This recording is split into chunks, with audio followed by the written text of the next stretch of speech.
Isabelle Montgomery pressed her mother's letter so hard against her chest that her knuckles went white. Her hands were shaking, not from the summer heat beating down over the Massachusetts hills, not from the storm building black in the west, but from the three words her mother had just spoken out loud. Charlotte is gone. She didn't scream. She didn't weep. She simply stood in the garden with roses brushing her skirts and understood, with cold and terrible clarity, that her life, the one she had quietly, dutifully built, was over. If this story already has you feeling something, stay right here. Subscribe to our channel, follow along until the very last word, and drop a comment telling me what city you're watching from. I want to see just how far this story has traveled. Isabelle Montgomery had always been the responsible one, not the beautiful one, not the bright one, not the one people turned to look at when she entered a room. That had always been Charlotte, younger by 3 years, lighter by 1,000 pounds of expectation, and possessed of the kind of effortless charm that made men forget the proper order of their sentences. Charlotte, with her pale pink frocks and her easy laugh, and her way of tilting her chin just so when she wanted something. Isabelle had always been the one who made sure the household accounts were correct, the one who remembered what the solicitor had said last quarter, the one who sat up late when their father was ill, making sure the right letters went to the right people. She had built her whole life around being useful, and she had told herself, she had truly told herself, that it was enough. She had believed that right up until the moment her mother came running across the garden with a letter clutched in her fist and ruin on her face. Margaret Montgomery did not run. She was not built for it, not in temperament, not in the careful dignity she had maintained through 3 years of widowhood and dwindling finances, and the grinding, quiet anxiety of keeping up appearances in a county where appearances were everything. She walked, she glided, she moved through rooms the way a woman of her standing was meant to move, deliberately, without urgency, as though nothing in the world could surprise her. But she was running now. "Isabelle!" Her voice broke on the second syllable. Inside, now. Isabelle dropped the shears she'd been holding. "Mama, what's happened?" Margaret grabbed her eldest daughter's wrist without a word and pulled her toward the house. Her grip was iron. Her face had gone the color of old ash. "Mama!" Isabelle planted her feet. "Tell me." Margaret pressed the letter against her daughter's chest. Her hand was shaking so badly the paper rattled. "Read it yourself. I cannot say those words again." The letter was in Charlotte's handwriting. Isabelle knew it before she unfolded it, that looping, careless script she had known her whole life. The handwriting of a girl who had never been required to be careful about anything.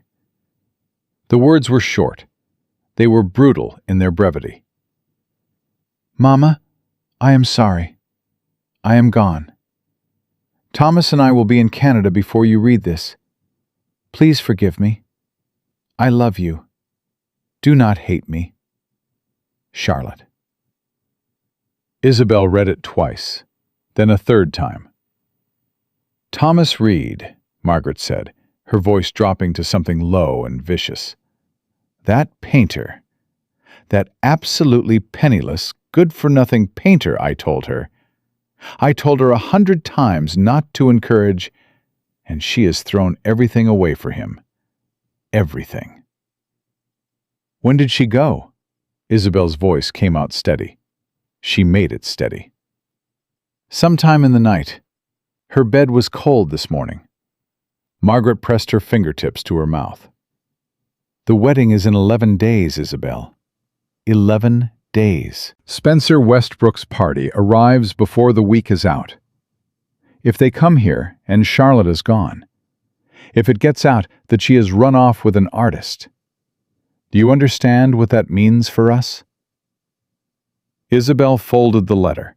Her fingers moved of their own accord, smoothing the paper flat along lines that were already worn from her mother's handling. "I understand," Your father's debts. Margaret's voice cracked on the word. The house. All of it. Spencer Westbrook paid off every creditor we owed. That was part of the arrangement when the engagement was made. If this marriage does not go forward, he has every legal right to reclaim what was paid. They will come and take it.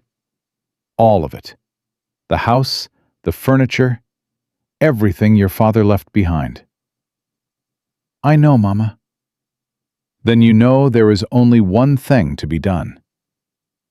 The silence between them was not comfortable. It was not the silence of two people resting. It was the silence of a sentence no one wanted to say out loud. Isabelle raised her eyes from the letter. No. Isabelle, you cannot ask me to. I am asking. Margaret reached out and took both her daughter's hands. Her voice dropped into something raw and desperate that Isabelle had never heard from her mother before. Something stripped down past all the dignity and the composure, down to the bone of it. I am begging you. You are the only one who can fix this.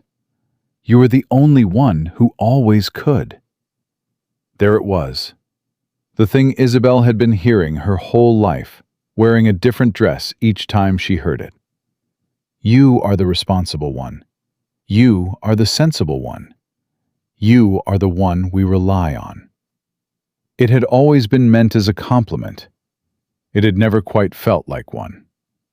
She looked down at her mother's hands gripping hers. She thought about the creak of the third stair, the smell of her father's books, still faint in his study, even though he had been gone 3 years. She thought about their housekeeper, Mrs. Pratt, who had nowhere else to go and no one else to turn to. She thought about Charlotte, careless, beautiful, impossible Charlotte, laughing somewhere on a road heading north, holding the hand of a man she had chosen for herself. What would I say to him? Isabelle asked quietly. What does a woman say to a man who came here expecting to marry someone else entirely?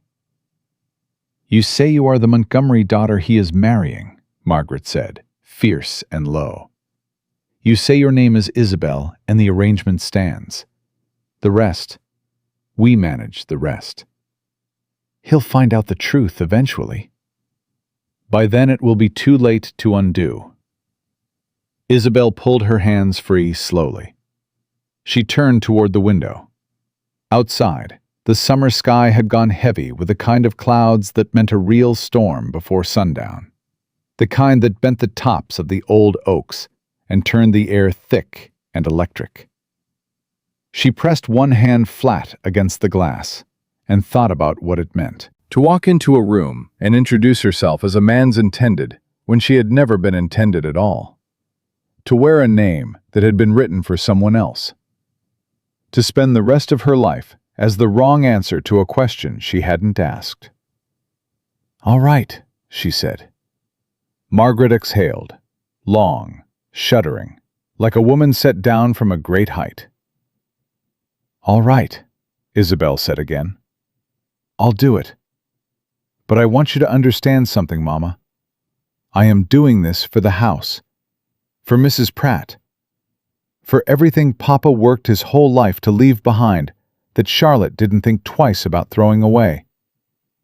I am not doing it for Charlotte. She turned from the window. And I am not doing it for you. Margaret did not argue. She only nodded and pressed Charlotte's letter back into Isabelle's hands and said, He arrives Thursday. Spencer Westbrook arrived on a Thursday afternoon, in the dead weight of summer heat. Isabelle heard the horses before she saw them. The hard clatter of hooves on the drive.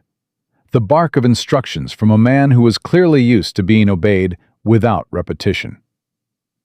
She had dressed with care, not Charlotte's way, not in the pale, fluttering frocks her sister had favored, with the ribbons and the excessive lace at the cuffs. Isabelle wore deep blue, high-collared, her dark hair pinned back without fuss. She had stood before the mirror that morning and spoken directly to her own reflection, This is who you are. Don't you dare pretend to be someone else. You cannot keep that up for the rest of your life." She was standing in the front hallway when the door opened. He was taller than she'd expected. Charlotte had mentioned him twice, both times with a bored wave of a hand, as though the man were a piece of furniture being delivered. "He's rich, Izzy, and he's not unkind." "I suppose that's enough." Charlotte had not mentioned that he moved through a room the way a cold front moved through summer. Measured, deliberate, and impossible to look away from. She had not mentioned the gray eyes, or the way those eyes immediately took inventory of everything in front of them before settling on a single point. That point, right now, was Isabelle. He stopped when he saw her. His gaze moved from her face to the room and back again. The quick, efficient calculation of a man who assessed situations for a living. Then he looked directly at her, and Isabelle made herself hold his gaze without flinching. "Miss Montgomery," he said. His voice was even, entirely controlled. "Mr. Westbrook." She dipped her chin precisely. "Welcome." "I was expecting—" He stopped himself. Isabelle felt her pulse kick. "I am the Montgomery daughter you will be marrying, sir. My name is Isabelle." Something moved across his face. It was not anger, not yet. It was something more careful than anger, something that was filing the information away before deciding what to do with it. "I see," he said. Behind her, Margaret descended the staircase in a sweep of silk and carefully managed pleasantries, and the moment stretched and passed. Spencer shook her mother's hand.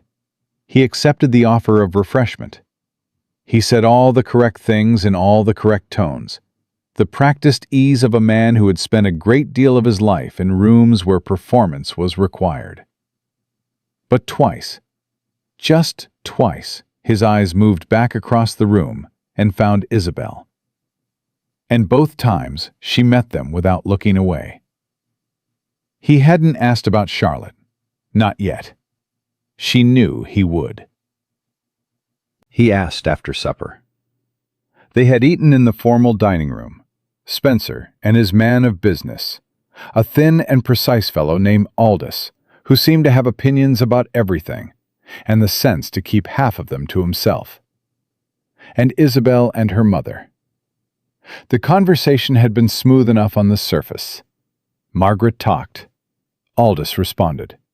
Spencer ate and watched, and said less than anyone else at the table, which Isabelle found she could not stop noticing. When Margaret had maneuvered Aldous out of the room with an efficiency that Isabelle was unwillingly impressed by, Spencer set down his glass, leaned back in his chair, and looked at her across the length of the table. "Where is your sister?" he said. No preamble, no warmth around the edges of the question, just the flat, direct weight of it. "Gone," Isabelle said. "Gone where?" "Canada, with an artist named Thomas Reed." She watched his face as she said it. "She left 11 days before your arrival. I understand she does not intend to return." Spencer was quiet. He turned his glass once on the table, slow and deliberate. "Your mother's plan," he said, "was to present me with a different daughter and say nothing of it." "Yes." "And your plan?" Isabelle folded her hands on the table. She had practiced this. She had rehearsed the words a dozen times in the dark last night, feeling how they sat in her mouth, making sure they came out even and clear. "My plan was to tell you the truth as soon as I had the opportunity to speak to you without an audience." He studied her. "Why?" "Because a marriage founded on a lie is not a marriage. It is a trap, and I have no interest in trapping you, Mr. Westbrook, any more than I have an interest in being trapped myself." The silence went on long enough that she heard the clock tick 3 times in the hall. "The financial arrangements," he said at last. "Your family paid off our debts as part of the original agreement." "Yes. If this marriage does not proceed, I assume you hold legal standing to reclaim what was paid." "I do." "Then I understand the position I am in." She kept her voice level. "I am not asking for your sympathy. I am asking whether you are willing to consider an arrangement. Not the one you came here expecting, but an arrangement that is honest." He said nothing. He simply waited. What she was beginning to understand was what he did when he wanted to hear the rest of something. "You came here for a wife who would manage your household, accompany you in society, and cause you no embarrassment," she said. "Charlotte would have done that. I can do that. I can also—" She paused, steadied herself. "I can hold an actual conversation with you. I have read your family's business history. I have some understanding of the political situation in the Western Territories. I am not decorative, Mr. Westbrook. I have never pretended to be. But I am capable, and I am honest. And I believe, that those two things are worth more to a man like you than a pretty face that has already fled to Canada." The corner of his mouth shifted. It was barely anything. It was certainly not a smile. But it was the first crack she had seen in the controlled surface of him, and she noted it. "You're direct," he said. "I reckon there's no useful alternative in my position." He studied her for another long moment. Then he stood, reached for his jacket, settled it across his shoulders in the easy way of a man who had worn good clothes long enough that they felt like a second skin. "I'll review the situation with Aldous," he said. "I'll give you my answer in the morning, Miss Montgomery." He was halfway to the door when she spoke. "Mr. Westbrook." He stopped. He did not turn around, but he stopped. "Whatever you decide, I am grateful you listened. Not many men in your position would have extended that courtesy." A pause. 2 full seconds of it. He walked out. The door closed, and Isabelle sat alone at the long table in the dying light of that summer evening and pressed her palms flat against the tablecloth and breathed and waited to find out what her life was going to be. Before dawn, she heard the floorboards creak below her room. Deliberate footsteps, measured, slow. The particular stillness of someone stopping outside a closed door. She had been lying awake anyway. She had not truly slept.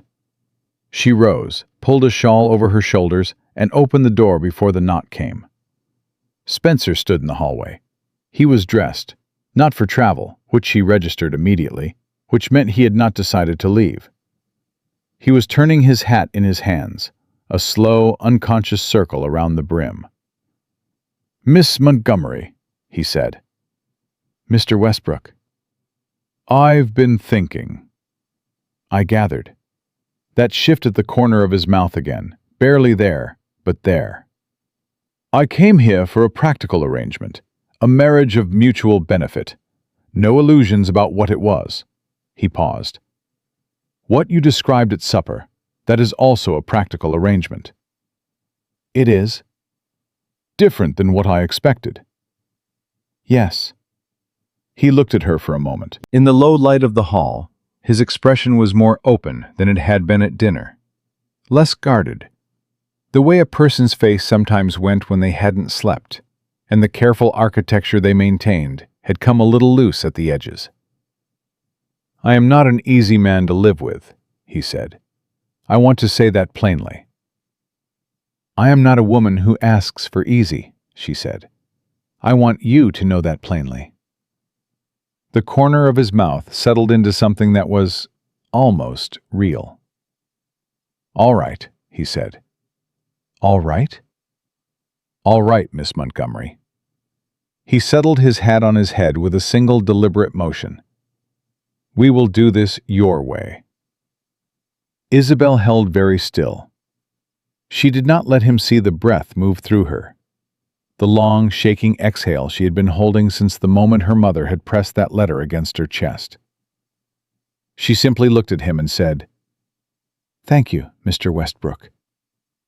"Don't thank me yet," he said.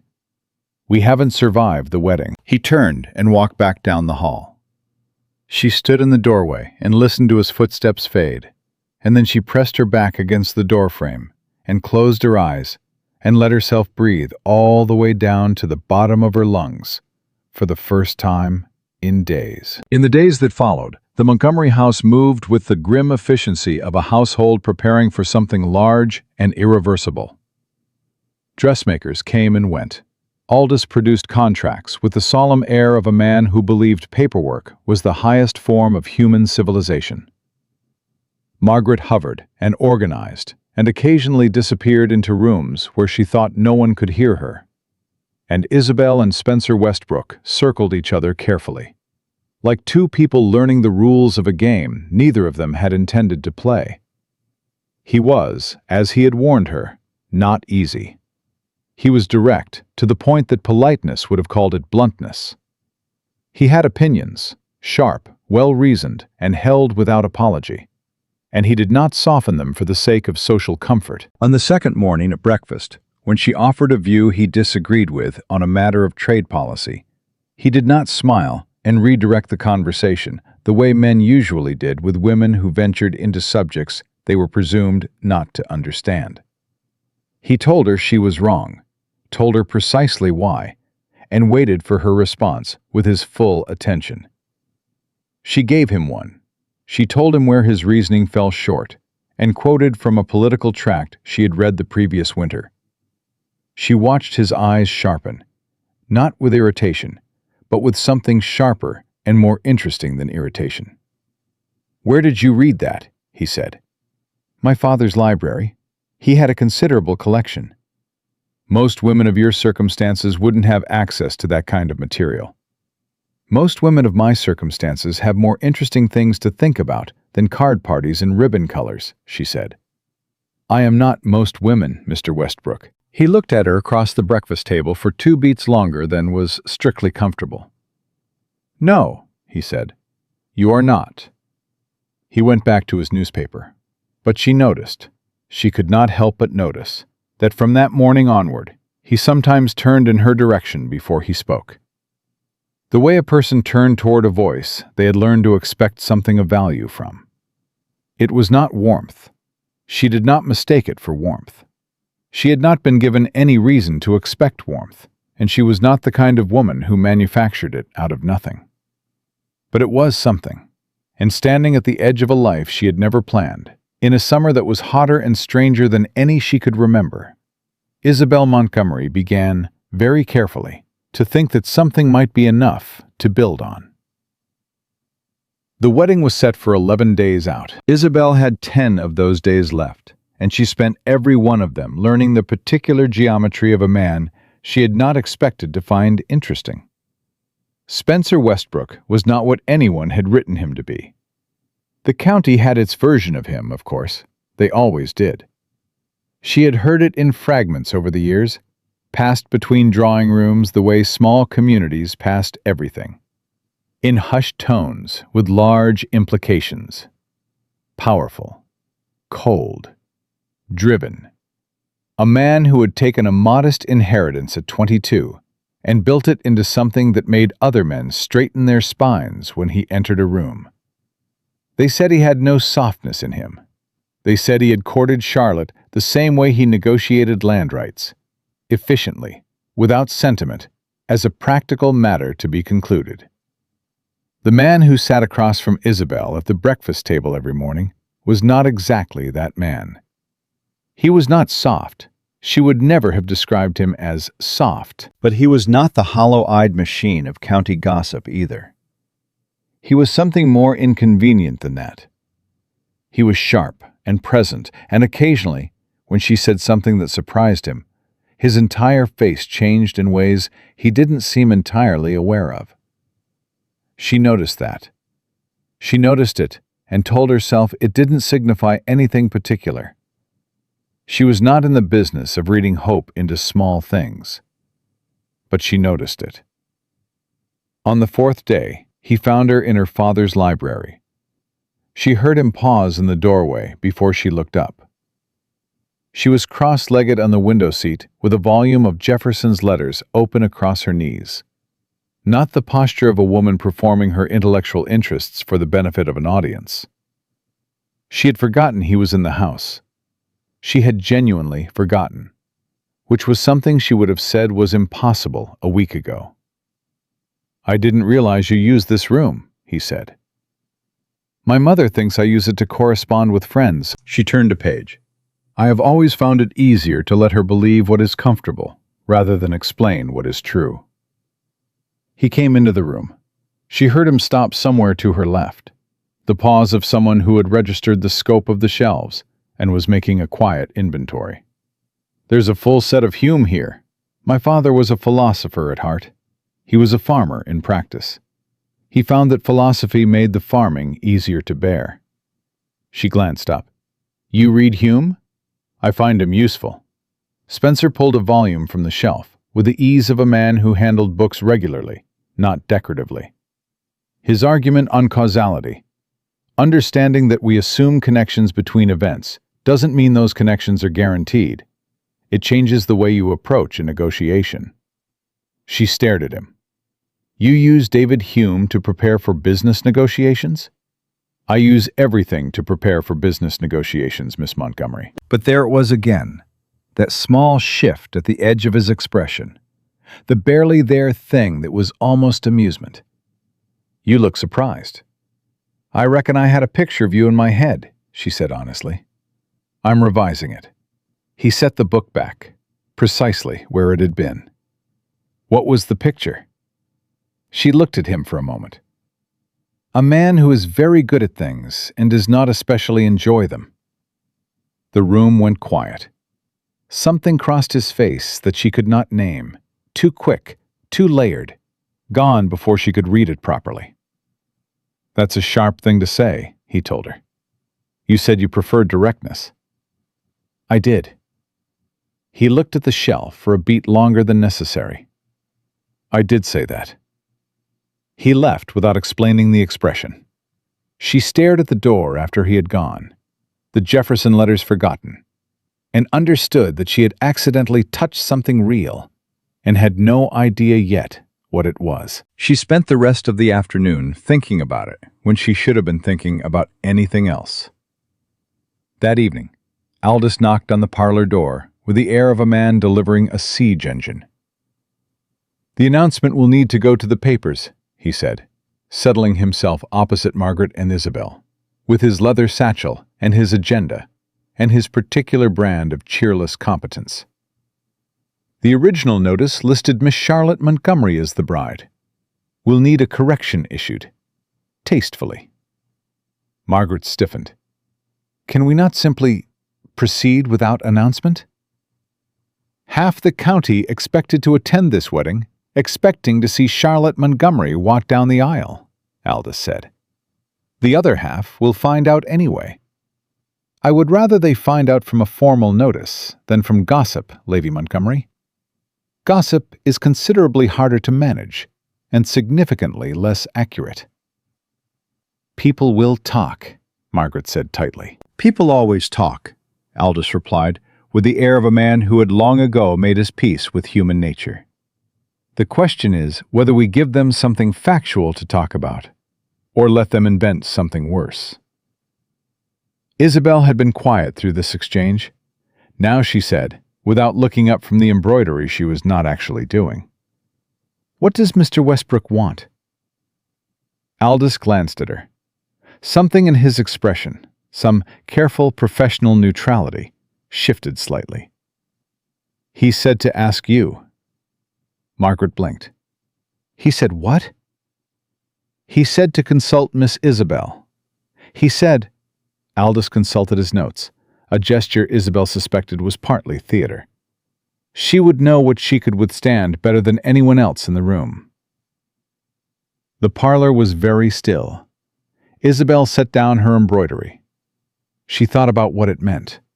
That Spencer Westbrook, who could have dictated the terms of this without once consulting her, had instead told his man of business to ask. She thought about what it cost a man of his particular pride to do that.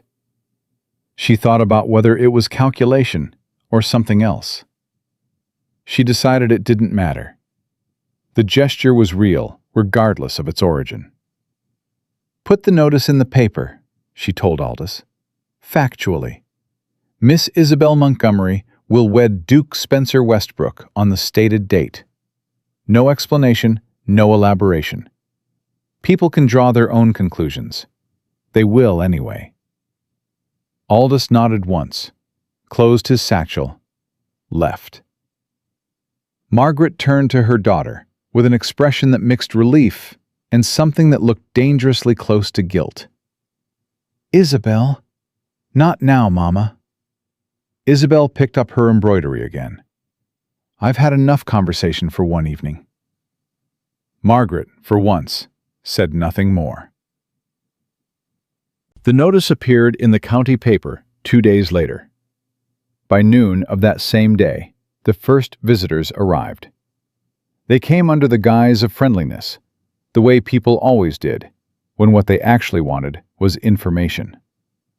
Mrs. Harlan Price, who had been Charlotte's most fervent admirer in the drawing-room circuit, and Isabelle's most reliable source of politely veiled condescension for the better part of 20 years. She arrived with her daughter Eleanor and a tin of shortbread that no one intended to eat, and she sat in Margaret's best parlor chair and looked at Isabelle with the particular expression of a woman who has prepared a great many questions and has every intention of asking all of them. "We were so surprised," Mrs. Price began, arranging her skirts with elaborate care. "When we saw the notice, well, Eleanor said to me, she said, 'Mama, surely there has been some mistake. We simply couldn't imagine.'" "There's no mistake," Isabelle said pleasantly. "I'm to marry Mr. Westbrook. The arrangements are made." "But Charlotte has made other arrangements." Mrs. Price blinked. She had clearly expected more than that. She had expected, at minimum, tears or some form of visible distress she could describe in accurate detail to 6 other households before supper. "Other arrangements?" she repeated. "In Canada, we hear." "We hear all manner of things," Isabelle agreed, and sipped her tea. Eleanor, who was 20 and had the decency to look uncomfortable, stared at her hands. "And Mr. Westbrook?" Mrs. Price leaned forward slightly, lowering her voice to the register that meant she considered herself about to say something scandalous. "He is accepting of the change?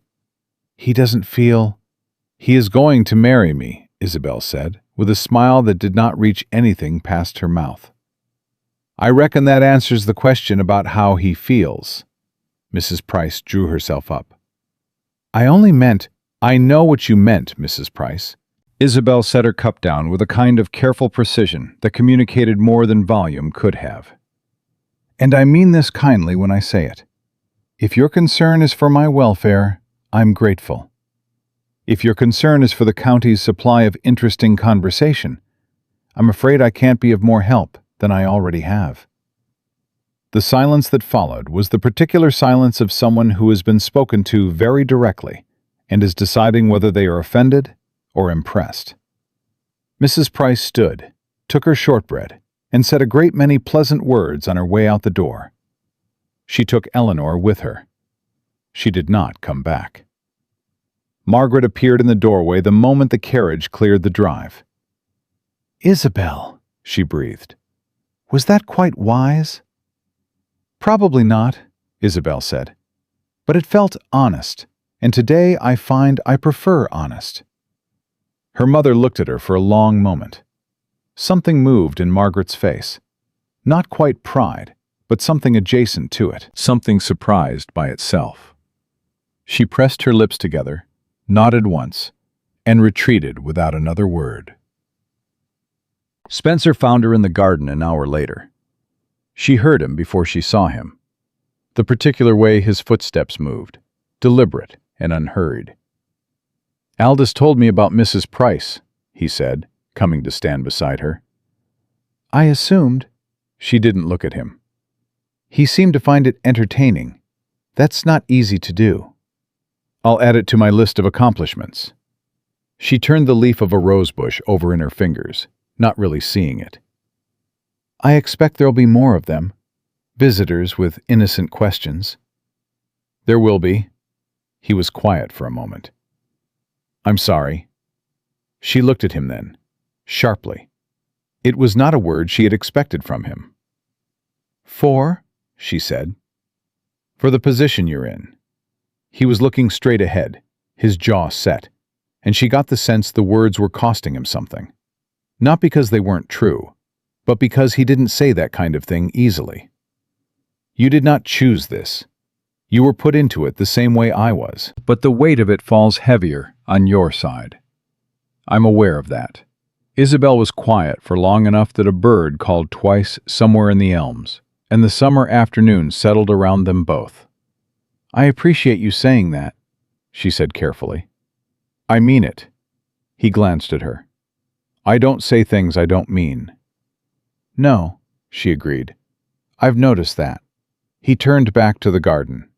She watched his profile for a moment, the clean, hard line of it, the slight tension at the corner of his jaw that she was beginning to learn meant he was working through something. Why did you agree? She asked. The question had been sitting in her throat for days. You could have walked away. The legal claim against the house. You could have exercised it and left. You had every right. He was quiet for so long that she thought he wasn't going to answer. My father married for advantage, he said at last. Strategic match. Well calculated. No illusions on either side. A pause. It was one of the most miserable households I have ever had the misfortune of growing up in. Isabelle held still. I swore when I was 17 that I would not replicate it, he said. And then I negotiated an engagement exactly the way he would have, because it was practical, because Charlotte Montgomery fit the requirements, and the finances made sense, and I told myself that was enough. He stopped. Then she ran, and I came here, and you looked me dead in the eye and told me the truth I hadn't been told yet, and I thought... He stopped again. What? She said quietly. He looked at her then, fully. I thought that a woman who tells you the truth when she has every reason not to is worth more than a practical arrangement. The afternoon light shifted. Somewhere in the house, a door opened and closed, but neither of them moved. That's a considerable thing to say, Isabelle said. I told you I mean what I say. She looked at him. Really looked at him.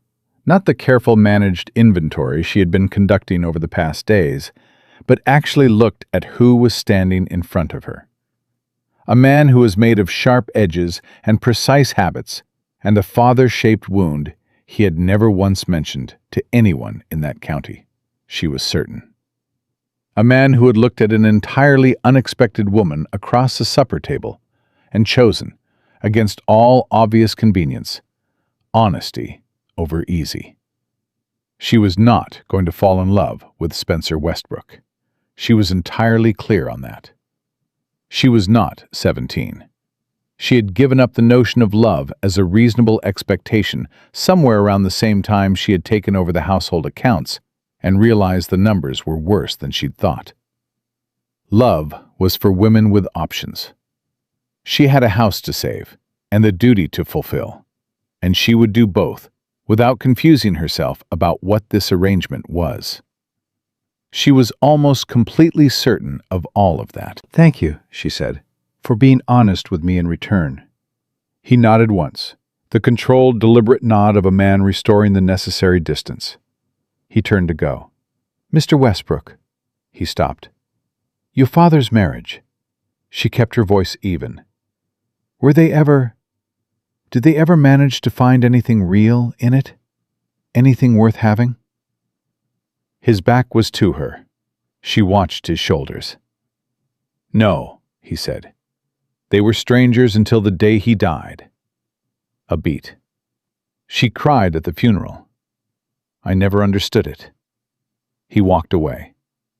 She stood in the garden and understood several things she hadn't understood before, and felt the particular ache of learning something about a person that makes them harder to hold at arm's length. The letter arrived on the 8th day. Isabelle recognized the handwriting on the envelope before the housekeeper had finished presenting it. That looping, careless script. The postmark was from somewhere in Upper New York. Not Canada yet, then. They were still traveling. She took it to her room, sat on the edge of her bed, held it in both hands for a full minute before she opened it. "Izzy, I hear you are doing it," Mama wrote. "I don't know whether to be grateful or devastated that you're the better person. I'm writing to say I'm sorry. I know that's not enough. I know there isn't a word in the English language that is enough for what I've done to you. Thomas and I are well. I am happy, Izzy. I am terrible and selfish, and I am happy, and I don't know how to hold both those things at once. Please don't hate me. C." Isabelle read it 3 times. Then she folded it into the smallest possible square and pressed it to the center of her chest with both palms, the way she'd seen her mother do once with a letter from their father years ago. A gesture that was not about the letter itself, but about needing to hold something that had cracked something open inside you. She was not going to cry. She had decided at 17 that crying was a privilege she could not afford, and she had managed a decade on that principle, and today was not the day to abandon it. Charlotte was happy. Charlotte, who had taken the easy road every single time there was a choice, who had given Isabelle this impossible situation without a second glance, was happy somewhere in New York with a penniless painter and no apparent regrets. And Isabelle was sitting on the edge of a bed in her mother's house, 8 days from marrying a man she had known for less than 2 weeks, trying to decide if she was angry or simply tired. The answer turned out to be both, which was somehow worse than either one alone. She unfolded the letter and read it one final time. Then she stood, crossed to the writing desk, and lit a candle. She held the corner of the letter to the flame and watched it burn until there was nothing left she could be asked to explain. That evening at supper, Spencer looked at her across the table and said, without preamble, "Something happened today." She looked up from her plate. "Why do you say that?" "You're quieter than usual, and you've been quiet." She considered him. "A letter from Charlotte." He didn't look away. "And?" "And she's sorry, and she's happy, and I burned it." She picked up her fork. "I reckon that's all there is to say about it." He was quiet. Then, carefully, "Are you all right?" The question landed with unexpected gentleness. Not, "What did she say?" Not, "Does it change anything?" But the raw, simple, "Are you all right?" of someone who wanted an actual answer. She made the mistake of looking up. His eyes were on her with an expression she hadn't seen from him before. Not the calculating assessment of their early days. Not the careful neutrality of a man managing social obligation. Something more direct than that. Something she wasn't entirely sure what to do with. "I will be," she said. And then, because he had asked honestly, and honesty was the one thing she had insisted on between them. "Not quite yet, but I will be." He held her gaze for one long moment. Then he nodded once and reached across the table to refill her water glass without being asked, and said nothing more about it. And somehow, that was the most considerate thing anyone had done for her in a very long time. She ate her supper and did not look at him again for the rest of the meal. But she was aware of him the way you became aware of a fire in a cold room. Not dramatic, not overwhelming, simply present in a way that changed the quality of the air. 3 days to the wedding. She lay awake that night and listened to the summer crickets, and told herself she was not beginning to feel anything. She told herself that right up until the moment she fell asleep. And the last thing she thought of before she did was the sound of his voice asking, "Are you all right?" in a room full of candlelight and supper plates, and the particular quiet of two people learning to mean something to each other against every expectation that they would. 2 days before the wedding, Isabelle woke up to the sound of raised voices downstairs. Not her mother's voice, not Aldous, someone else, a woman, pitched high and sharp, with the particular frequency of someone who had come a long distance to say something and was not going to be redirected before she said it. Isabelle dressed in under 4 minutes. She was on the stairs in 5. The woman in the entrance hall was perhaps 50, dressed in traveling clothes that had seen better roads, and wore the expression of someone who had rehearsed this moment for the entire length of a carriage journey and was now delivering it with full conviction. She was speaking to Spencer, who stood with his arms at his sides and his face composed into the kind of controlled blankness Isabelle had come to understand meant the opposite of calm. "You cannot do this," the woman was saying. "I won't have it. Your father made arrangements with the Hargrove family before he died, before Charlotte Montgomery was ever in the picture. And I will not stand here and watch you throw those arrangements aside for—" She stopped when she saw Isabelle on the stairs. Her eyes moved over her with the brisk, surgical efficiency of someone assessing a threat. "Is this her?" Spencer turned. Something crossed his face when he saw Isabelle. Relief, she thought, though it moved too fast to be certain. "Miss Isabelle Montgomery," he said. "My aunt, Mrs. Helena Westbrook." "The replacement," Helena said, not bothering to soften it. "The bride," Spencer said. His voice was level, not loud, but it had an edge on it, like a blade laid flat on a table. Visible, unmistakable, not yet raised, but present. Isabelle came down the remaining stairs without hurrying. She crossed the hall and extended her hand to Helena Westbrook and said, "It's a pleasure to meet you, ma'am. You must be exhausted from the journey. May I offer you tea?" Helena looked at her hand for a moment. Then she shook it, briskly, and said, "You're very composed for a woman in your position." "I reckon composure costs nothing and causes less trouble than the alternative," Isabelle said. "Shall we sit?" They sat in the parlor. Margaret had appeared from somewhere, her social armor on with impressive speed. And Aldous had materialized in the doorway, with the quiet vigilance of a man prepared to serve as a witness or a barrier, whichever proved necessary. Helena Westbrook did not want tea. She wanted an audience, and she was going to use the one she had. "The Hargrove arrangement," she began, setting her gloves on her knee with deliberate precision. "Spencer's father negotiated it in his final year. Diana Hargrove is 23, well-connected, considerable fortune, and has been prepared for this match since she was 19. When the Montgomery engagement was announced, the Hargroves were, understandably, displeased. Now that the Montgomery situation has—" She gestured at the air between them with a wave that managed to contain both Charlotte's elopement and Isabelle's entire existence. "Rearranged itself. They are under the impression that Spencer will honor the original arrangement." "I will not," Spencer said. "Spencer, Helena." He said it quietly, once. "We have had this conversation. We have had it in letters. This is different. This is me, in this room, telling you that the Hargrove family has legal standing. If your father's letter can be produced in court, let them produce it." Spencer leaned forward slightly, elbows on his knees. "I'll answer it in court if I have to. I am not marrying Diana Hargrove." Helena turned to Isabelle.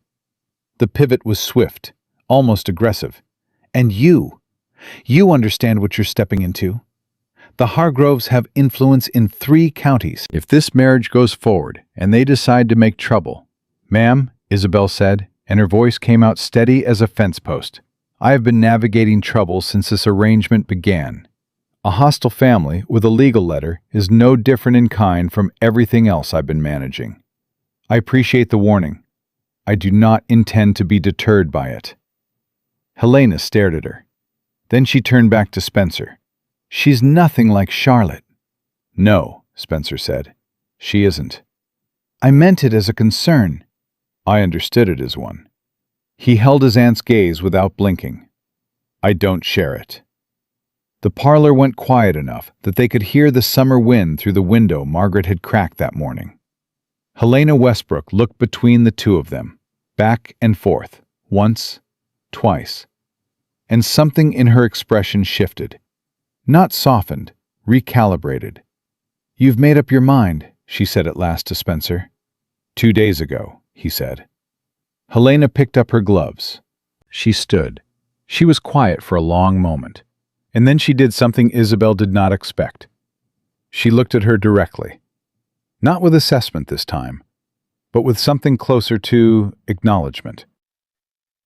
"Then I hope you know what you're doing," she said, to both of them, to neither of them in particular. She left for a guest room, and the tension went out of the parlor like air from a bellows, and Margaret quietly disappeared to have what Isabelle suspected was a very private moment of distress, somewhere no one would have to witness it. Spencer stayed. He stood by the window, his back half turned, and said nothing for long enough that Isabelle began to think he had forgotten she was there. "The Hargrove letter," she said. "Is it real?" "Probably." He didn't turn around. "My father had a way of making commitments he didn't tell me about." "Is it enforceable?" "My lawyers say no. My aunt disagrees. She usually disagrees with my lawyers on principle." Isabelle looked at his back. "You said 2 days ago, when you told her you'd made up your mind." He turned then. His expression was careful, but not as defended as usual. "Yes." "That was the morning after our supper, after I told you about Charlotte's letter." "Yes." She held his gaze. "Why?" He was quiet for a beat. "Because you burned it," he said.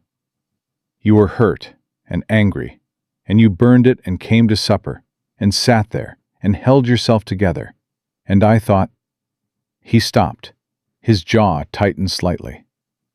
"I thought my father's marriage was cold because neither of them ever chose it. They fell into it the way you fall into a ditch, by not watching where they were going." He paused. "I am watching where I am going, Miss Montgomery. I made a choice. I intend to stand behind it."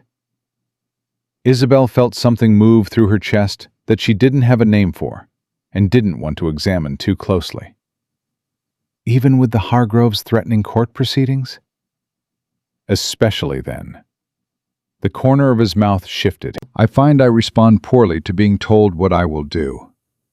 Despite everything, despite all of it, she almost smiled. "I had noticed that." That evening, Helena Westbrook came to find Isabelle alone. Isabelle was in the library. She had retreated there after supper the same way she always retreated there. For the quiet, for the familiar smell of paper, for the company of her father's books, which had never once expected anything from her but to be read. Helena knocked, came in without quite waiting for permission, which told Isabelle a great deal about who she had been her whole life. She sat down in the chair across from the window seat without being invited, folded her hands, and looked at Isabelle with a directness that was, under different circumstances, the kind of quality Isabelle might have respected. "I want to know who you are," Helena said. "Not the performance you put on in the parlor. Who you actually are." Isabelle set her book down. "Why?" "Because Spencer has not looked at a woman that way in 11 years. And the last time he did, it ended very badly. And I would like to understand whether history is repeating itself or whether something different is happening." The library was very still. 11 years, Isabelle said carefully. "I wasn't aware—" "He wouldn't have told you." Helena's voice had lost its combative edge. What replaced it was something more complicated. The worn, careful tone of someone who had watched a person they loved suffer and had never quite stopped waiting for it to happen again. He was 21, a woman named Elise Cavendish. He was not the man he is now.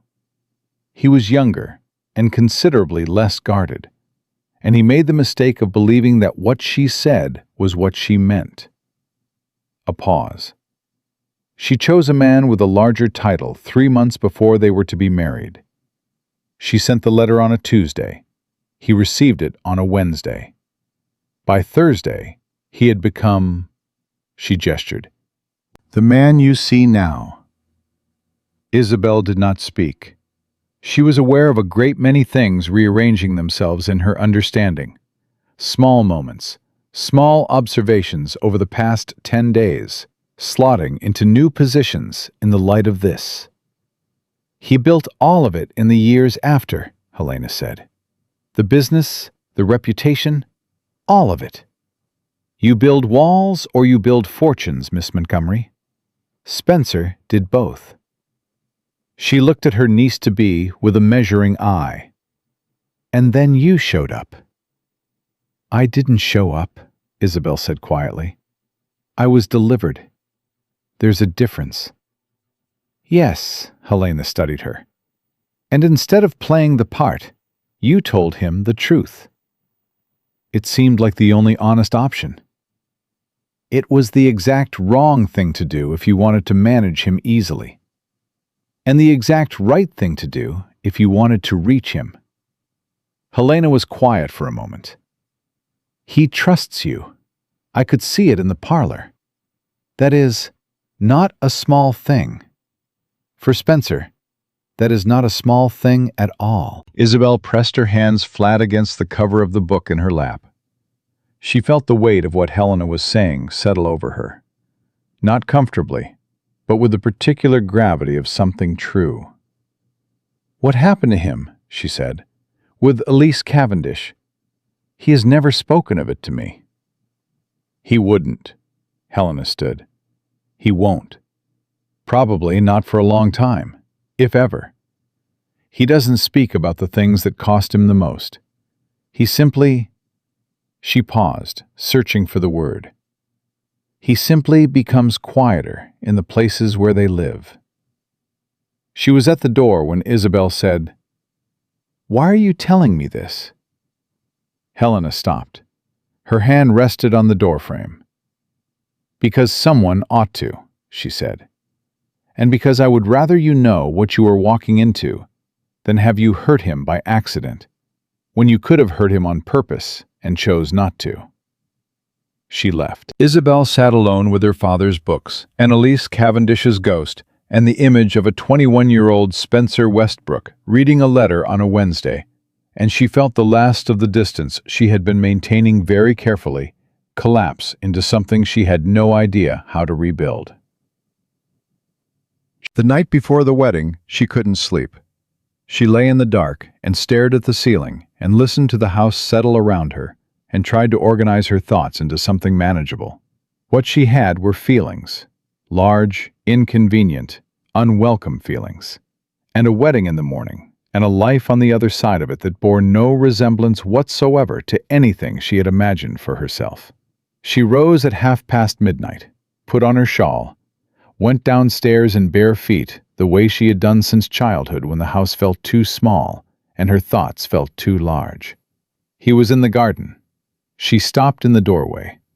He was standing near the rose bushes, her roses, the one she had been tending the morning everything changed, with his coat off, his sleeves rolled up, his head tipped back to the summer night sky. He hadn't heard her yet. She should have gone back inside. She should have made tea and sat in the kitchen and managed herself the way she was good at managing things. She stepped into the garden. He turned at the sound of her footfall on the path. His expression in the moonlight was more open than she had ever seen it in daylight. The walls down, not by choice, but by the hour and the dark, and the particular honesty of 2 in the morning. "Can't sleep either," she said. "Haven't tried." He looked at her. "You?" "Tried. Gave up." She came to stand a few feet from him, near enough to speak without raising her voice. The night was warm and full of cricket sound and the smell of roses. "Are you having second thoughts?" He considered the question with the straightforwardness she had come to rely on. "No," he said. "Are you?" "No," she paused. "I'm having other thoughts." "What kind?" She made a decision. She had been making small decisions this entire story. Small, careful, precise decisions about what to say and what to withhold, and how much honesty was useful at any given moment. This felt like a different kind. This felt like the kind of decision you didn't make with your head. "Your aunt told me about Elise Cavendish," she said. The change in him was immediate, not explosive. Spencer Westbrook did not do explosive. But something closed, fast and involuntary, like a hand flinching away from heat. His whole face changed. "She had no right." "She had every right," Isabelle said gently. "She loves you. She told me because she didn't want me to hurt you by accident." A pause. "I want you to know that I won't." He was very still. "I am not Elise Cavendish," she said. "I am not Charlotte. I am not anyone who has ever made you a promise and then changed your mind when something better came along. I reckon you have no particular reason to believe that based on 10 days of acquaintance, and I'm not asking you to take it on faith. I'm just—" She stopped, made herself continue. "I'm saying it, so that it has been said, so that tomorrow, when we stand up in that chapel, you know that I mean it." He turned toward her fully, in the dark, without the managed expression of daylight.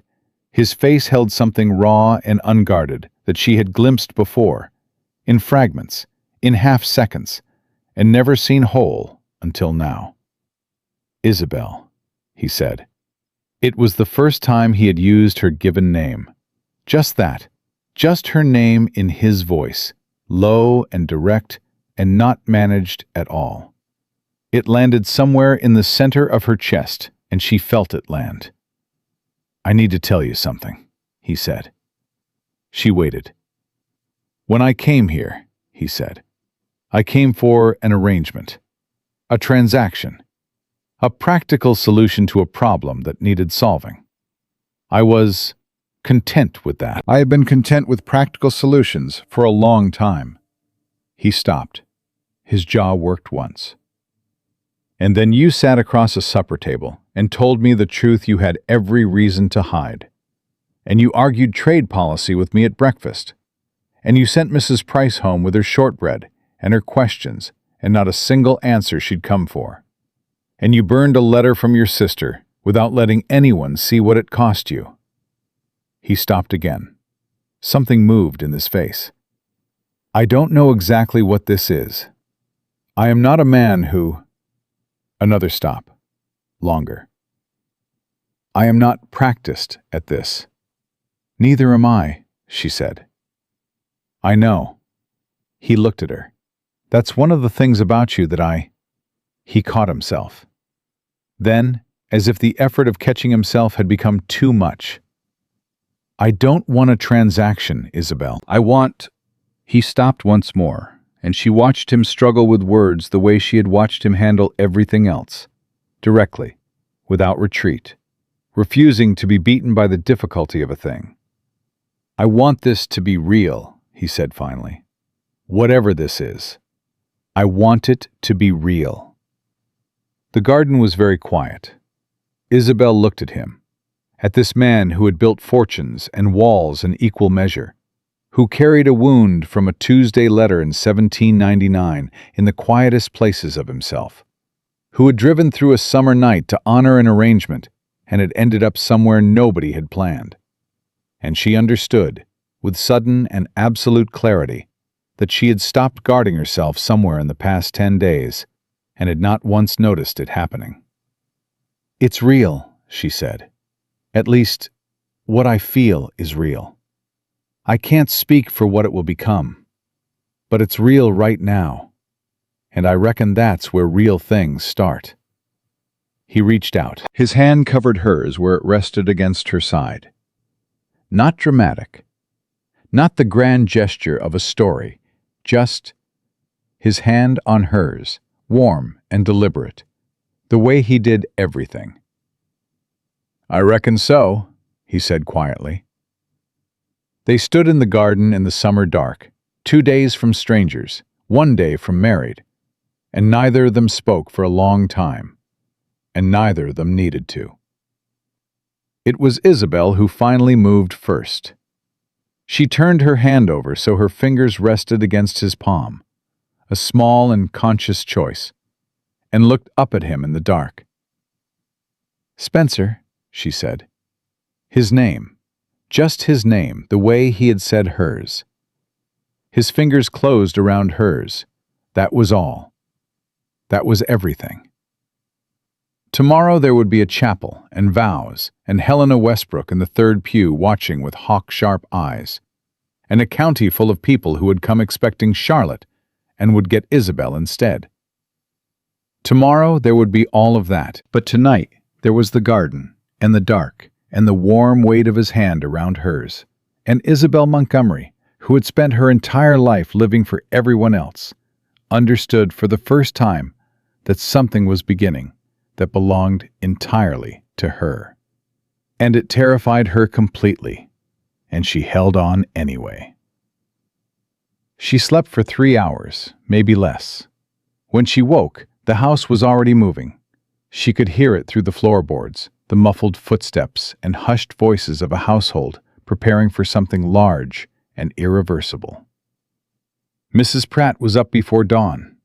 The dressmaker's girl had arrived sometime in the night and was already pressing things in the back room. Margaret Montgomery, who had not slept at all by the sound of it, was giving instructions to someone in a voice pitched low and quick and just a half-degree short of panic. Isabelle lay still for exactly 1 minute. She stared at the ceiling. She thought about the garden. She thought about his hand around hers in the dark, warm and deliberate and real. And she told herself, one final time, firmly, with all the authority she had spent a lifetime developing, that she was going to walk into this day with her eyes clear and her feet steady, and she was not going to let herself be undone by feelings she had specifically decided not to have. Then she got up, dressed herself before the girl could come to help her, and went downstairs. Spencer was already at the breakfast table. He looked up when she came in. He was dressed for the day, composed, the familiar armor of him restored after the openness of last night. But not entirely. Something remained in the way he looked at her that hadn't been there 2 weeks ago. Something that didn't close all the way down.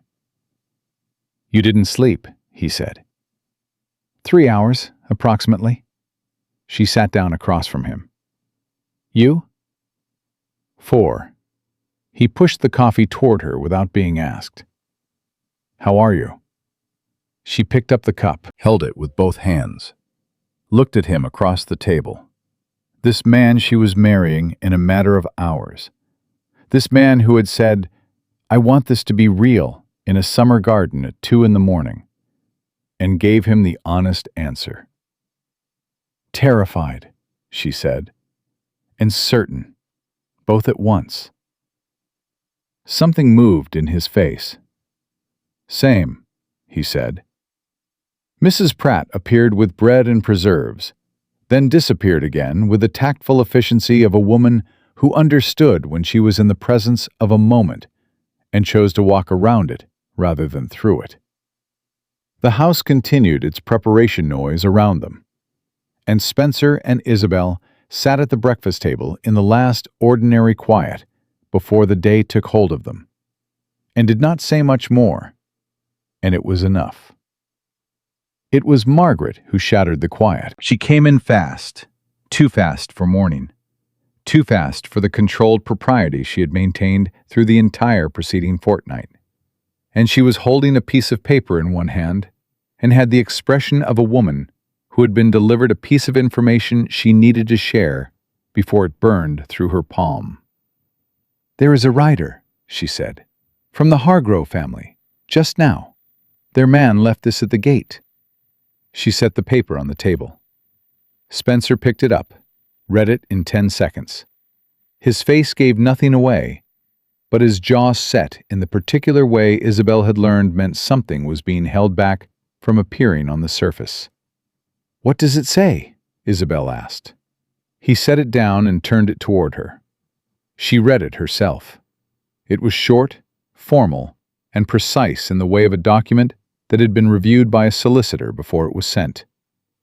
The Hargrove family, representing the interests of Miss Diana Hargrove, wished to formally notify Mr. Spencer Westbrook that they were prepared to present, in any legal venue of their choosing, the signed letter of agreement between the late Mr. Hargrove Sr.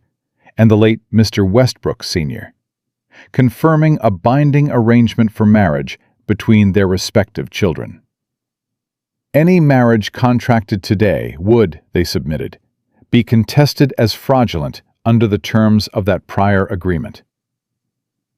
If Mr. Westbrook wished to discuss the matter before proceeding, a representative of the Hargrove family was available. Immediately. Isabelle set the letter down. She looked at Spencer. He was looking at her with an expression that was steady and flat and entirely unreadable in the old way, the way he had been before she had learned his face well enough to read beneath the surface of it. "What do you want to do?" she asked. "I want to get married," he said, flatly, without hesitation. "Spencer, Isabelle." He leaned forward. His voice dropped. Not angry, not loud, just direct in the way it was when he was most certain about something. "This letter is a threat. That is all it is. My solicitors have reviewed my father's arrangement, and it has no legal force. It was a letter of intent, not a contract, and it was never signed by me. They know that. They sent this today, this morning, because they calculated that the timing would rattle someone into making a concession." He held her gaze. "I do not make concessions when I am being rattled on purpose.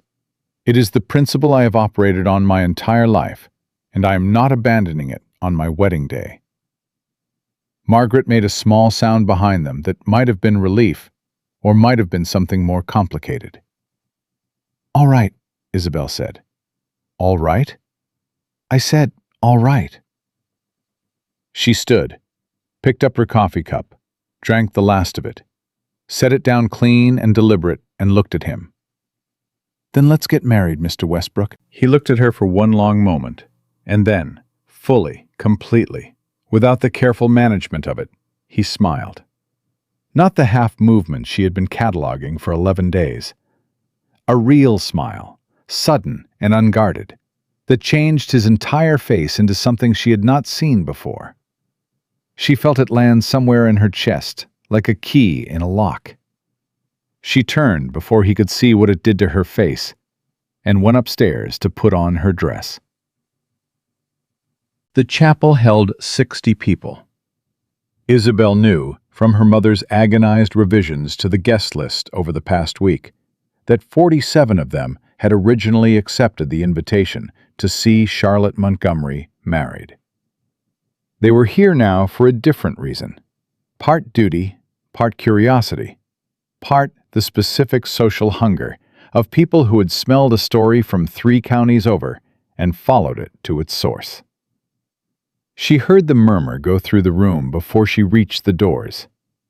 She was standing in the vestibule, with her mother on one side and Mrs. Pratt, who had appeared from nowhere with wet eyes and firmly pressed lips, on the other. And she heard the sound of 60 people who had been expecting one thing and received notice that they were getting another. Her mother reached out and straightened the collar of Isabelle's dress, with hands that weren't quite steady. She didn't say anything.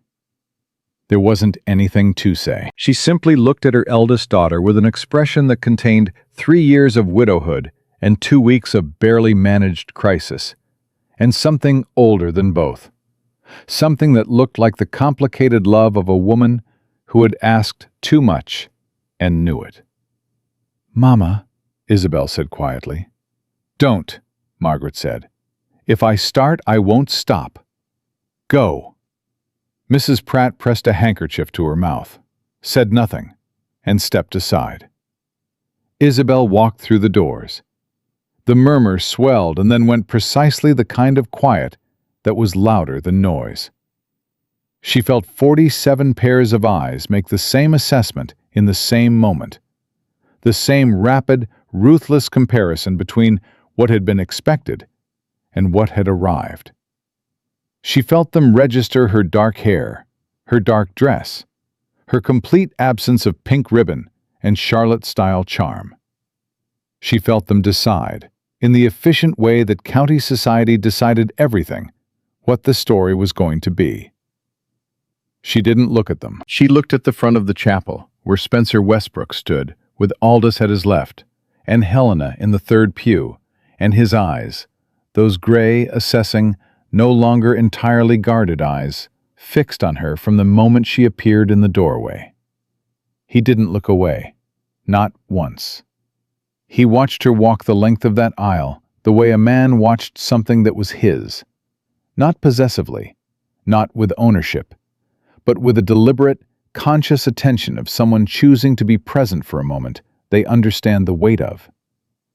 She reached him. He extended his hand, palm up, old-fashioned, deliberate. She placed her hand in it, and his fingers closed over hers in the exact same way they had in the garden the night before. And she thought, there it is. There's the real thing. "You look," he began, low enough that only she could hear it. "Don't," she said, just as quiet, and almost smiled. "I was going to say, resolved." "Oh." A pause. "Thank you." "You're welcome." The minister cleared his throat. They faced forward, and somewhere behind them in the third pew, Helena Westbrook exhaled for what sounded like the first time in 11 days.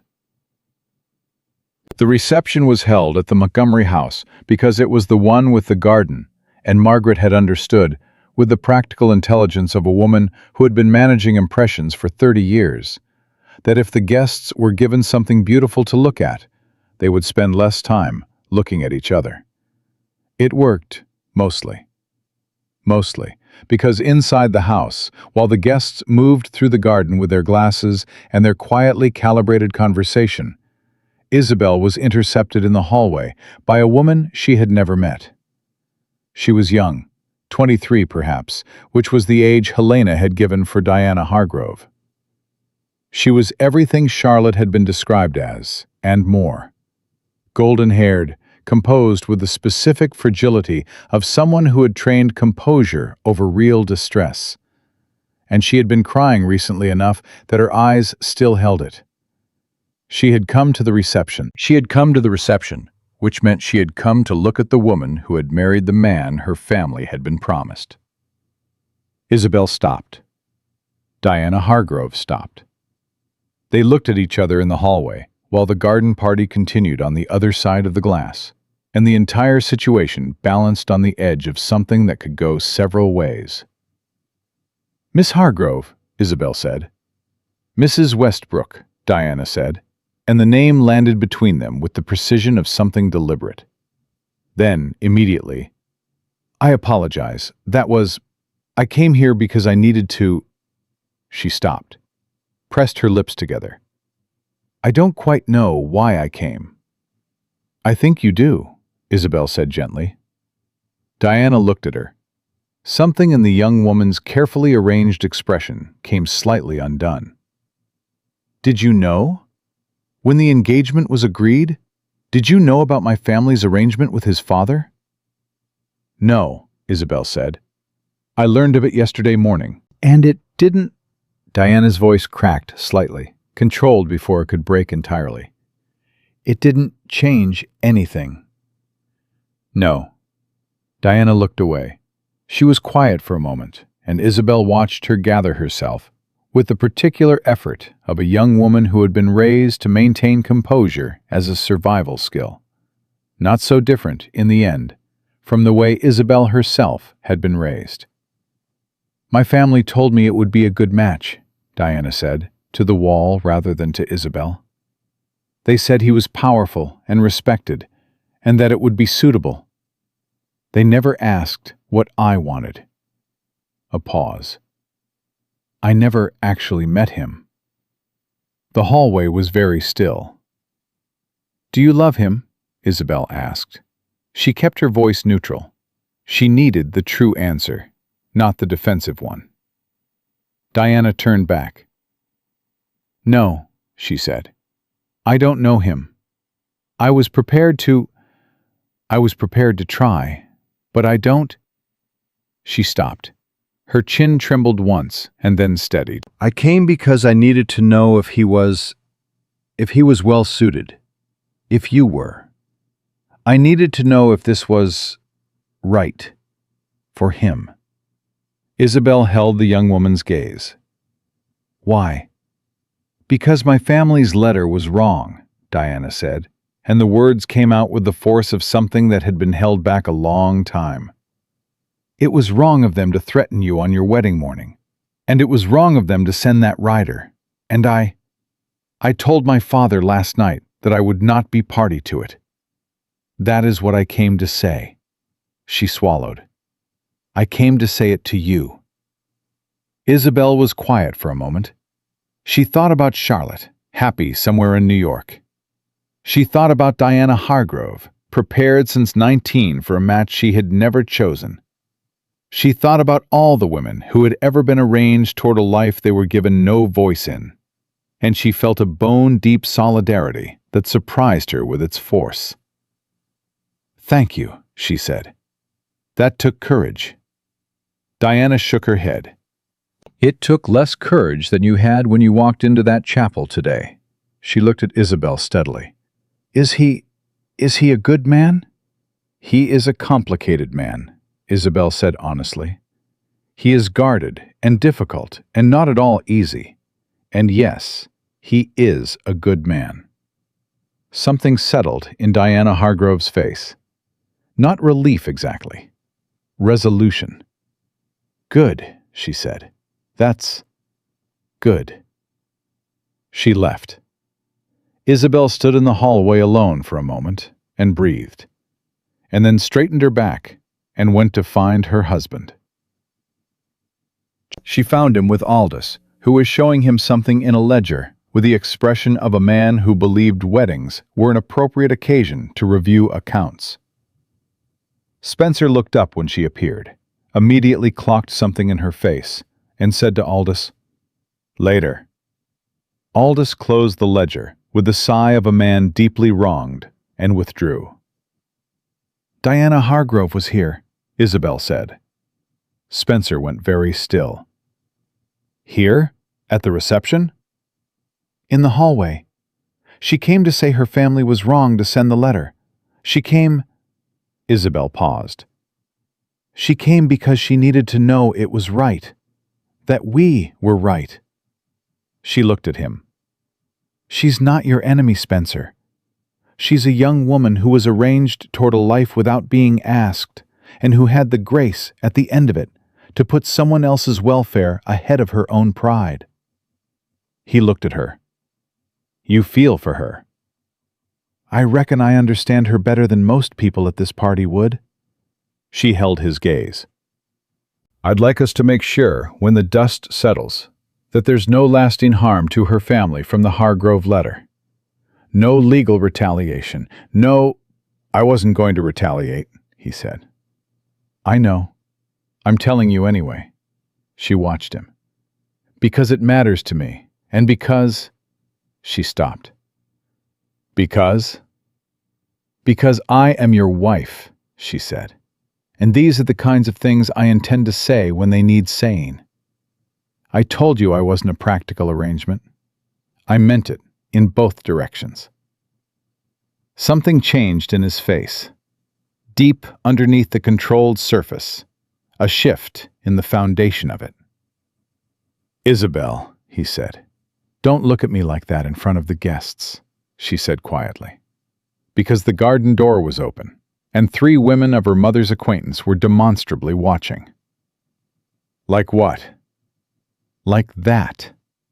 He turned slightly, so his back was to the garden door, which blocked the view adequately, if not entirely. And then, in a voice pitched only for her, he said, "I told you last night that I wanted this to be real." "You did.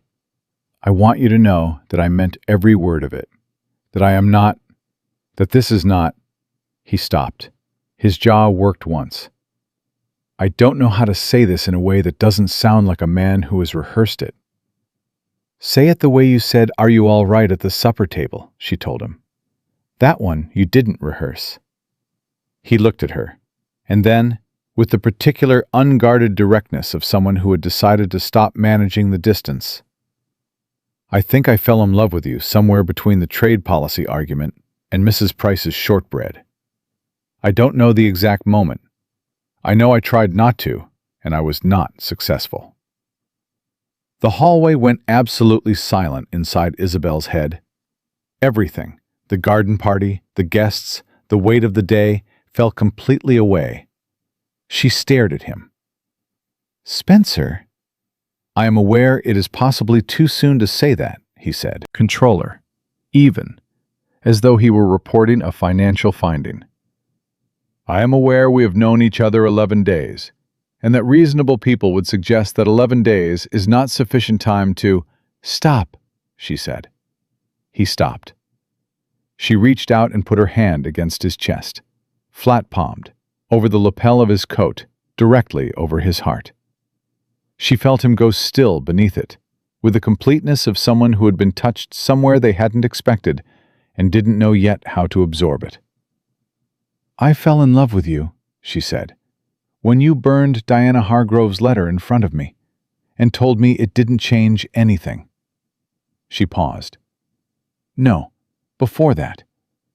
When you crossed a hallway at 2 a.m. and told me you were not an easy man to live with, because you wanted me to know exactly who I was choosing." She pressed her palm flat. "I tried not to either. I was also not successful." He covered her hand with his, the same gesture as the night before, his fingers over hers, deliberate, certain. Behind them, the garden party continued. Somewhere in the third pew of the chapel, Helena Westbrook was likely still calculating outcomes. Somewhere in Upper New York, Charlotte was laughing without knowing what she had left behind.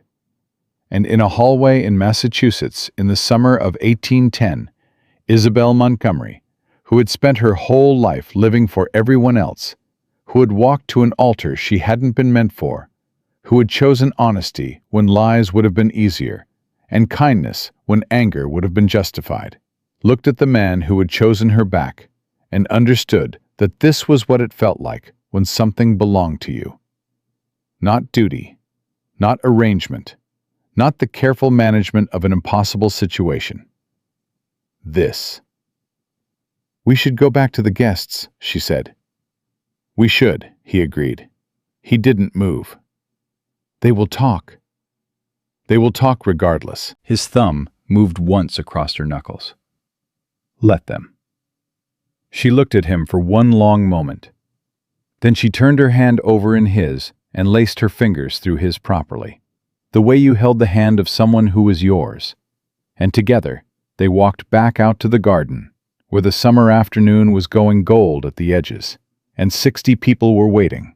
And Isabelle Montgomery held her husband's hand, in full view of every last one of them, and did not look away from a single set of watching eyes. Let them talk. She had earned every word of it. The weeks after the wedding moved differently than any weeks Isabelle had ever lived through. She had expected adjustment. She had expected the careful, grinding work of 2 people learning to share a house and a life and a name, without colliding too badly in the process. She had prepared herself, with characteristic thoroughness, for awkwardness and silence and the long, patient labor of building something real out of something that had begun as necessity. What she had not prepared for was how natural it felt. Not effortless. Spencer Westbrook was not an effortless man to share a life with. He had told her so himself, and he had been entirely accurate. He had opinions at breakfast that he did not soften. He worked late and forgot to say so. He had a particular way of going quiet when something was bothering him that looked, from the outside, identical to the way he looked when nothing was bothering him at all. And the only way to tell the difference was to know him well enough to read the specific tension in his shoulders and the way his left hand went still when his right was occupied. She learned to read him. He learned that she needed an hour in the library before she was fully herself in the morning, and that when she said, "I'm fine," with her chin level and her voice even, she was never fine. And the correct response was not to push, but to put tea beside her and wait. They learned each other. It was the most complicated and the most necessary work Isabelle had ever done, and it turned out to be the work she was best suited for. But the world, as it always did, had its own schedule, and it wasn't finished with them yet. The letter from Charlotte arrived 6 weeks after the wedding. Not the apologetic, fragile note of before. This one was longer, written in a hand that looked older than the last one. The looping script tightened somehow, as though Canada and consequence had introduced Charlotte to the concept of weight. Isabelle read it at the breakfast table. Spencer was there. She didn't try to hide it. "Izzy, Thomas's family will not receive us. His father has cut him off entirely. We are in Montreal, and the money is nearly gone. I am not writing to ask for anything. I am writing because I need you to know that I know what I did. Not the abstract version. I know the specific version. I know that you stood up in that chapel in my place, and I know what it cost you, and I know I will owe you that debt the rest of my life. I am not unhappy. I want you to know that because I think it might make it worse, not better. And I need you to know it anyway. Thomas is good, and he loves me, and we are figuring it out, one day at a time. I think of you every day. I think of the rose garden. I think of Mama's face when she is trying not to cry. Please write, if you can bear to. C." Isabelle folded the letter. She set it on the table between her hands and looked at it for a moment. Spencer said nothing. He waited, the way he had learned to wait. "She's all right," Isabelle said. "Struggling, but all right." "And you?" She looked up. He was watching her with the full, unmanaged attention she still wasn't entirely used to receiving from him. That direct, ungoverned focus that he had trained all his life to keep behind glass, and which he now, in private, with her, simply did not. "I'm angry," she said. "I'm relieved. I'm glad she's safe, and I'm furious that she's safe, because it means I have to stop being angry, which I wasn't quite ready to do." "You don't have to stop," he said. "I know." She pressed her palm flat on the letter. "But I will, eventually. I always do." She paused. "I'm going to write back." "I know," he said. "You don't mind?" He looked at her steadily. "She's your sister, Isabelle. Whatever she did, she's your sister. I would never ask you to cut her off." Something in her chest released that she had not entirely realized was being held. "Thank you," she said. "Don't thank me for basic decency," he said. "I find it embarrassing." She almost laughed. It came out crooked and not quite finished, but it was real, and he caught it with a slight shift of his expression that meant he was filing it somewhere he planned to keep it. She wrote to Charlotte that afternoon, 3 pages. She did not say, "I forgive you," because she was not entirely certain she did yet, and she had committed to honesty. She said, "I am well. The house is safe. Spencer is not what I expected in every way that matters. Write again when you can." She sealed it and gave it to the postwriter and felt something she recognized after a moment as the specific relief of not being finished with someone yet. The trouble arrived on a Tuesday. Isabelle would remember that detail later. The particular irony of it, given what Helena had told her about Elise Cavendish's letter. About how Tuesdays had a way of delivering things that changed the shape of everything. It came in the form of a man named Gerald Hargrove, the elder brother of Diana, who arrived at the Westbrook house in Boston. They had moved there after the wedding, into Spencer's townhouse that was nothing like Isabelle had imagined, and everything she had not expected to love. Without an invitation, and with the specific bearing of a man who had prepared to be unpleasant. Spencer was not home.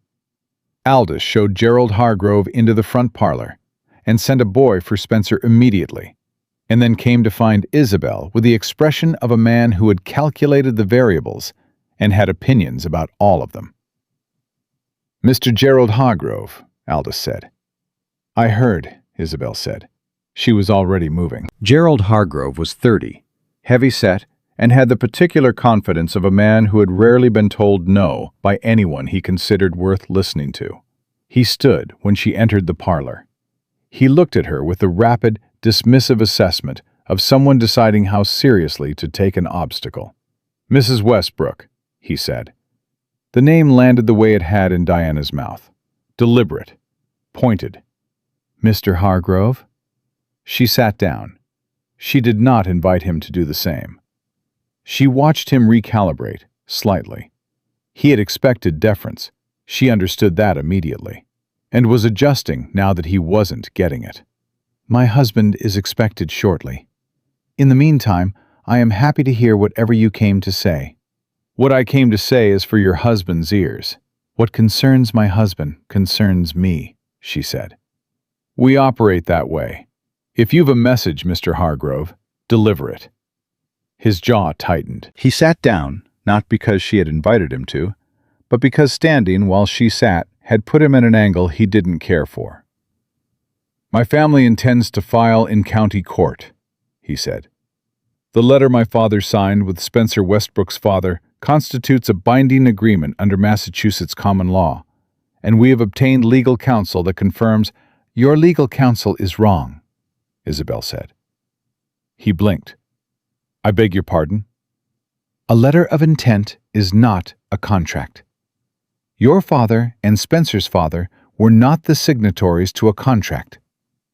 They were two men discussing a possibility that was never finalized and never agreed to by either of the parties it concerned." She held his gaze. "Your sister was not a party to that letter. My husband was not a party to that letter. It was two fathers making decisions about children who had no voice in them. And I would think carefully, Mr. Hargrove, before you bring that document before a judge and ask him to rule that children are bound by agreements they never consented to. I reckon the argument cuts in more directions than you've accounted for." Gerald Hargrove stared at her.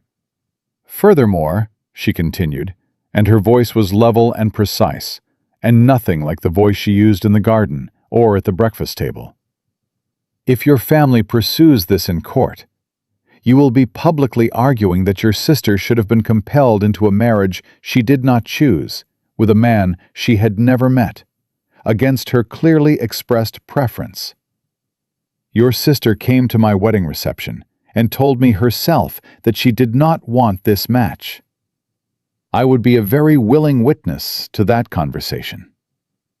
The parlor was absolutely silent. "You spoke to Diana," Gerald said. "At length. She came of her own accord. She was honest and gracious, and considerably more concerned with doing the right thing than with pursuing your family's interests." Isabelle set her hands on her knees. "I have a great deal of respect for your sister, Mr. Hargrove. I have no particular quarrel with your family. But if you file in court, I will stand up in that courtroom and tell exactly what I know. and I promise you, the story will not reflect well on the people who sent a legal threat on a woman's wedding morning. Gerald Hargrove had gone the color of old brick.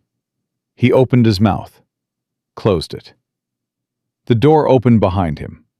Spencer came in, took in the scene in 1 second. Gerald Hargrove's face, Isabelle's posture, the quality of the air, and came to stand beside her without asking a single question. "Hargrove," he said. "Westbrook." Gerald stood. He was collecting himself, reassembling the confidence that had come in through the door with him and had since been thoroughly dismantled. "Your wife," "My wife," Spencer said, "speaks for us both. Whatever she said, I stand behind it." He looked at Gerald with a flat, absolute certainty of a man who had built a fortune on knowing when a negotiation was over. "We're done here." Gerald Hargrove looked between them, at Spencer's face, which had not 1 centimeter of give in it, at Isabelle's, which had settled into the calm of someone who had said everything that needed saying and does not intend to repeat it. He picked up his hat. He walked to the door. He paused with his hand on the frame and said, without turning around, "Diana wrote to me. She told me to drop this." Silence. "I am beginning to think," Gerald said, "that my sister is the most sensible person in our family." He left. The door closed behind him. Spencer looked at Isabelle. "You were magnificent," he said. "I was practical," she said. But she could feel the adrenaline moving through her, the particular aliveness of having stood her ground and held it. "Did I handle it right?" "You handled it better than I would have," he said. And he said it without qualification, without the careful management of a man protecting his ego. He said it the way he said everything when it mattered, directly, completely, meaning every word. "I would have been considerably less elegant." She stood up. Her legs were steadier than she expected. "Your solicitors will hear from them, probably." Gerald didn't commit to dropping it. "He will," Spencer said. He was still looking at her with that expression, the one she had first seen fully in the garden, the one that had no management left in it. "Diana will make sure of it." "You sound very certain about a woman you've never met." "I'm certain about the character of a woman who faced down an impossible situation with grace, and chose the harder right thing over the easier wrong one." He paused. "I have some experience recognizing that quality." Isabelle looked at him. She understood what he meant.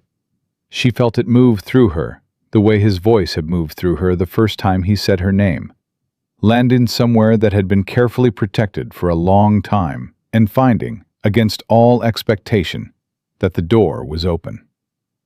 "Spencer," she said. "I love you." She said it the way she said things when they were truest, plainly, without preparation, without the cushion of context around it. "I know I've said it before, but I want to say it when it's not 2 in the morning and when neither of us has just been through something dramatic. I want to say it on an ordinary Tuesday in the front parlor, so it's on record that I mean it all the time. Not just in gardens and not just in hallways." He looked at her for a long moment, and then he crossed the room, and he took her face in both his hands, large, certain hands, the hands of a man who had always known what to do with difficult things. And he kissed her like someone who had been waiting a long time to do it properly, without the weight of a ceremony around it, and without an audience, and without anything required of either of them, but to mean it. She kissed him back. She meant it. The months turned. Summer became fall. Boston put its leaves down and pulled its collar up, and the world continued its business with the magnificent indifference it always showed to private happiness. Helena came to visit in October. She arrived with less combativeness than she'd brought in August, and more of the watchful intelligence that Isabelle had come to understand was her actual default mode. The aggression had been armor, the same way Spencer's control was armor. The Westbrook family, apparently having decided collectively that the best defense against the world's unreliability was to appear impenetrable at all times. She found Isabelle in the library, Spencer's library now, which had absorbed Isabelle's father's books over the course of 3 months until the two collections had become indistinguishable from each other, which Isabelle found she liked more than she could easily explain. Helena sat down in the chair across from the window seat, the same posture as that night in Massachusetts, but without the interrogative edge. She looked at her nephew's wife and said, without preamble, "You're happy." Isabelle looked up from her book. "Yes, it shows." Helena said it with the air of someone who had expected to be relieved by this, and was discovering the relief was larger than anticipated. "He is too, in case no one has informed you. He is considerably less—" She searched for the word. "Armored?" Isabelle offered. Helena pointed at her. "Yes, that." She settled herself more comfortably. "He laughed last week, genuinely. Aldous wrote to me about it. Aldous found it alarming enough to report." Isabelle pressed her lips together against the smile. "What did he laugh at?" "Something you said, apparently. Aldous either didn't know or felt it was too personal to include." Helena looked at her with the frank, sharp gaze that had been unnerving in August, and now simply felt like Helena being Helena. "You know what you've done, don't you?" "I've tried to be honest with him," Isabelle said, "and patient, and present. And sometimes I fail at all three and we argue about it, which is also apparently necessary." "What you've done," Helena said, "is convinced my nephew that the world is not entirely arranged to disappoint him. Do you understand how long he has believed otherwise?" She was quiet for a moment. "Since he was 17 and reading a letter on a Wednesday morning." "I know." "He would not have told you." "He didn't." Isabelle set her book down. "You did. And then I paid attention." She looked at Helena steadily. "I intend to keep paying attention, for the rest of my life, if he'll have me." Helena looked at her for a long moment. Then she said, "He'll have you," and said nothing more about it, but the set of her shoulders changed in a way that meant something, and Isabelle understood that she had passed whatever final test Helena Westbrook had been quietly administering since August. The year's end came quietly. Margaret came to stay for Christmas and spent the first evening being determinedly gracious to Spencer, who was determinedly gracious in return, and by the third day they had found a détente based on mutual respect and the shared project of spoiling Isabelle in small, competing ways that neither of them acknowledged was a competition. Aldous gave Isabelle a book for Christmas. It was Hume. She understood the joke and appreciated it deeply. And on the last evening of the year, when the house was quiet and Margaret had gone to bed, and the fire had burned down to something low and orange, and the whole of 1810 was settling into its final hour, Spencer and Isabelle sat together in the library, her legs across his lap, his hand resting on her ankle, with the absent, easy certainty of a man who had learned where someone fit in his world and no longer had to think about it. And Isabelle looked at the firelight on the wall and thought about the rose garden in Massachusetts. She thought about the letter that had shaken in her mother's hands. She thought about the supper table where he had looked at her and said, "Are you all right?" in a voice that had asked something larger than the words. She thought about a chapel full of people who had come to see someone else, and the length of an aisle she had walked in a borrowed role that had turned out to be entirely, unexpectedly, her own. "What are you thinking?" Spencer asked. He had learned to ask. She had learned to answer. "I'm thinking about Charlotte," she said. "Not bitterly, just thinking that if she hadn't run, I would have gone on being the responsible one indefinitely. I would have found something useful to do, and I would have done it well, And I would never have—" She stopped. Never have what? She looked at him. In the firelight, without the daylight armor, he was simply the man she had learned, the man made of sharp edges and deep wounds, and a father-shaped silence, and the particular, hard-won tenderness of someone who had decided, against every lesson his life had taught him, to try again. Her man. The most unexpected, inconvenient, irreplaceable fact of her life. "I would never have found out what it felt like," she said, "to be chosen." His hand tightened slightly on her ankle. "You were always worth choosing," he said. "The rest of us were simply slow." She turned her face back to the fire. She felt the weight of his hand, and the warmth of the room, and the particular fullness of a life that had been rebuilt from someone else's wreckage into something entirely her own. She felt, for the first time she could remember, the absence of duty as the primary fact of her existence. In its place was something quieter and stronger and entirely real. Outside, the last night of the year was going cold and clear. Inside, the fire kept its low, steady burn. Isabelle Montgomery, Isabelle Westbrook now, by law and by choice, and by every honest thing she had ever said in the 11 most unexpected days of her life, closed her eyes and held on to what she had built, and understood with the full and settled certainty of a woman who had stopped flinching at good things, that this was not the life she had planned. It was better. It was realer. It was hers. And no matter what had come before, no matter what had been taken or traded or burned away in the getting of it, she would not have surrendered a single day of it for anything the world had tried to offer her instead. That was not the beginning of a story. That was not a door left open for doubt. That was the truth, plain and permanent, the way the best truths always were. Isabelle Westbrook had walked into an impossible situation with nothing but her honesty and her nerve, and she had come out the other side with everything that had ever actually mattered. And she held it, every last piece of it, with both hands, and she did not let go.